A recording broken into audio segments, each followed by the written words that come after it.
तो आते हैं इकाई सेल की ओर। जो क्रिस्टल जालक का जो निर्माण होता है वो एक यूनिट सेल से होता है। अब जानते हैं कि कैसे। जैसे सपोज़ ये मान के चलो कि ये एक दीवार है और इसमें आप दीवार का निर्माण किससे किए हो, छोटे छोटे ईंट से। अब ईंट की संरचना कैसे होती है, एक समान होती है ना, चतुष्फल की। इस तरीके से आपको चारों कोने हर तरफ दिखाई देंगे। मतलब कि हम बोल सकते हैं सपोज़ ये ईंट है और ये मैं कहीं से भी घुमाऊं तो ये आपको सेम संरचना, मतलब कि एक समान संरचना प्रदर्शित करती है। मतलब कि ये क्या हो गई है, 3 डायमेंशियल, मतलब कि त्रिविम संरचना प्रदर्शित कर रही है। तो यही चीज़ बोल रहा है कि अगर हम लोग कोई भी क्रिस्टल जालक लेते हैं, उसका जो निर्माण हुआ है, वो जो सूक्ष्म इकाई है, अगर हम उसको अलग अलग कर दें, है ना, एक एक को अलग अलग कर दें, तो वो अपना ही अलग अलग त्रिविम संरचना दिखाई देगा। मतलब वो प्रदर्शित करेगा अलग अलग अपना त्रिविम संरचना।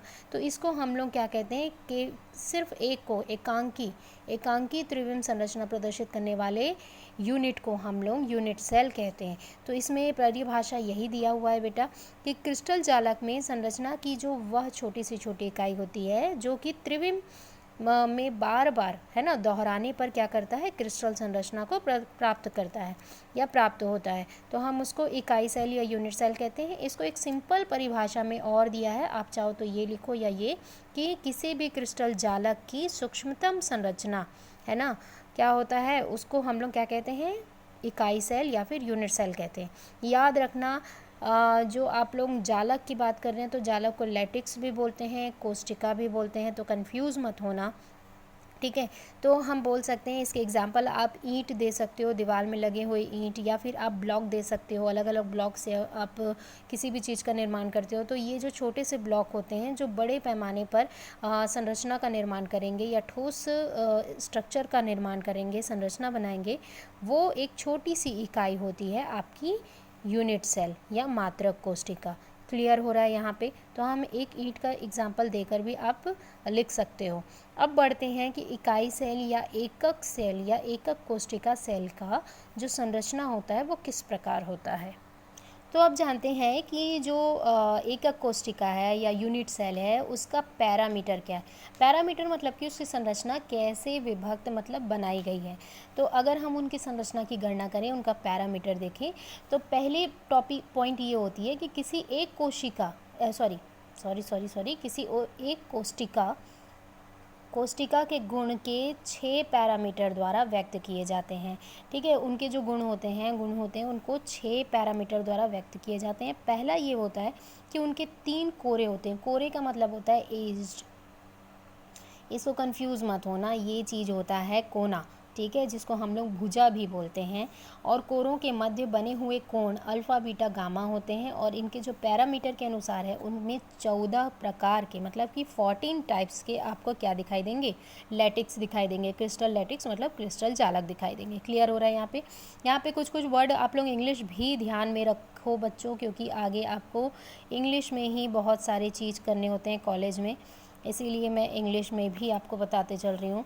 तो याद रखो, सपोज़ ये एक क्रिस्टल है, ठीक है, एक यूनिट सेल है, क्रिस्टल भी नहीं, एक यूनिट सेल है।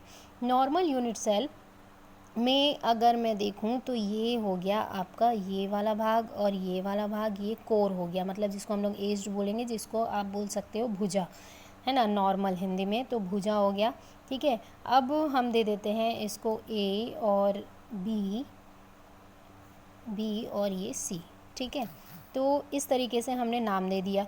दूसरा चीज़ बोलता है कि इन कोरों के मध्य क्या होता है, भुजा के मध्य क्या होता है, एक कोण बना होता है। तो कोण बना लेते हैं भाई इस तरीके से, गामा, ये हो गया अल्फ़ा और ये हो गया बीटा। क्लियर हो रहा है।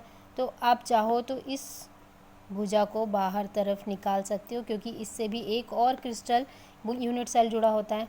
तो इसमें हम दे सकते हैं एक्स वाई और जेड। क्लियर हो रहा है यहाँ पे। तो इस तरीके से आपको स्ट्रक्चर दिखाई देगा, आपके बुक में भी दिखाई देगा।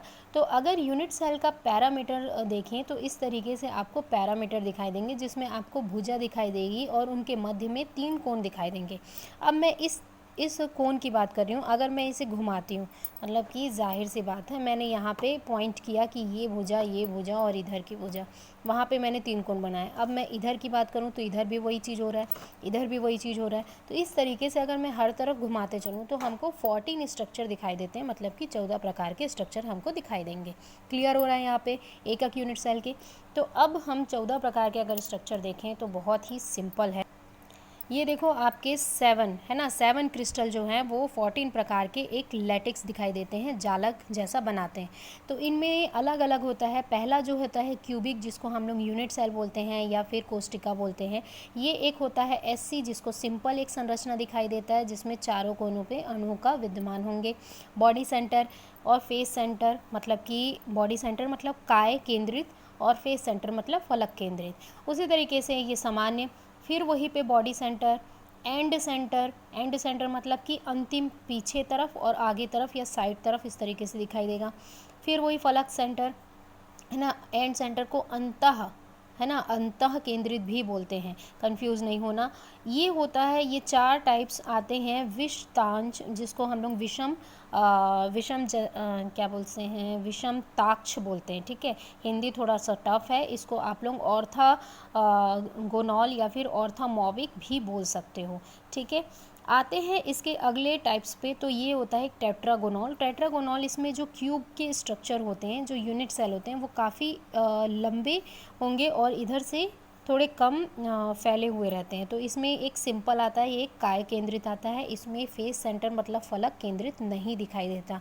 अब आते हैं एक ताक्ष, जिसको हम लोग मोनोक्लिनिक बोलते हैं। मोनोक्लिनिक में सेम स्ट्रक्चर दिखाई देगा, सेम स्ट्रक्चर है ना, कहीं पे भी कोई स्ट्रक्चर चेंज नहीं रहेगा। इस तरीके से झुके हुए होते हैं और इसमें 2 तरीके के होता है, एक सामान्य होता है, एक अंतः मतलब अंत में जो ये दिखाई देगा, अणुओं की पोजीशन दिखाई देती है, मतलब इनमें जो पार्टिकल्स होते हैं वो स्ट्रक्चर दिखाई देता है, तो उसको हम लोग अंतः केंद्रित कहते हैं।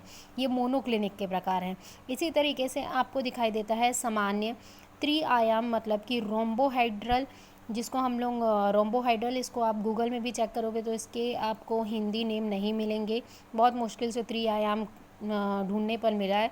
सिंपल ट्राई क्लिनिक यही चीज़ है, जो मोनोक्लिनिक है वो ट्राई क्लिनिक पे दिखाई देगा, मतलब कि इसमें हर तरफ से 3, जिधर भी आप मोड़ोगे उधर आपको अंतः केंद्रित पार्टिकल्स दिखाई देंगे। अब आते हैं सिंपल हेक्सागोनॉल पे। तो हेक्सागोनॉल इस तरीके से षष्ठ फल की, हेक्सा मतलब षष्ठ, 6। ठीक है, हर तरफ से 6, इधर से 6 और इधर से फिर इधर से पार्टिकल्स पूरे दिखाई देंगे। तो ये हेक्सागोनॉल, ज़्यादातर इसमें डायमंड या ग्रेफाइट के स्ट्रक्चर भी एग्जाम्पल में लिए जाते हैं। तो इस तरीके से अगर देखा जाए तो एकक केंद्रीय सेल या यूनिट सेल के 7 जो मेन स्ट्रक्चर होते हैं, मेन क्रिस्टल होते हैं, 7 होते हैं, लेकिन वो क्या करते हैं, 14 अलग अलग लैटिक्स, 14 टाइप्स के लैटिक्स को प्रेजेंट करते हैं। होते 7 है बेटा, याद रखना, 7 टाइप्स के आपके क्या होते हैं, क्रिस्टल यूनिट सेल होते हैं, लेकिन जब वो स्ट्रक्चर को प्रदर्शित करते हैं तो वो 14 टाइप के हो जाते हैं। तो यही बस अंतर है। कई बार क्वेश्चन एक्सटर्नल भी पूछता है कि कितने टाइप्स के आपके यूनिट सेल हैं, तो ज़्यादातर बच्चे 14 बोल देते हैं, बट 7 टाइप्स के होते हैं, 14 वो स्ट्रक्चर को रिप्रेजेंट करते हैं। क्लियर हो रहा है यहाँ पे। नेक्स्ट टॉपिक पे बढ़ते हैं।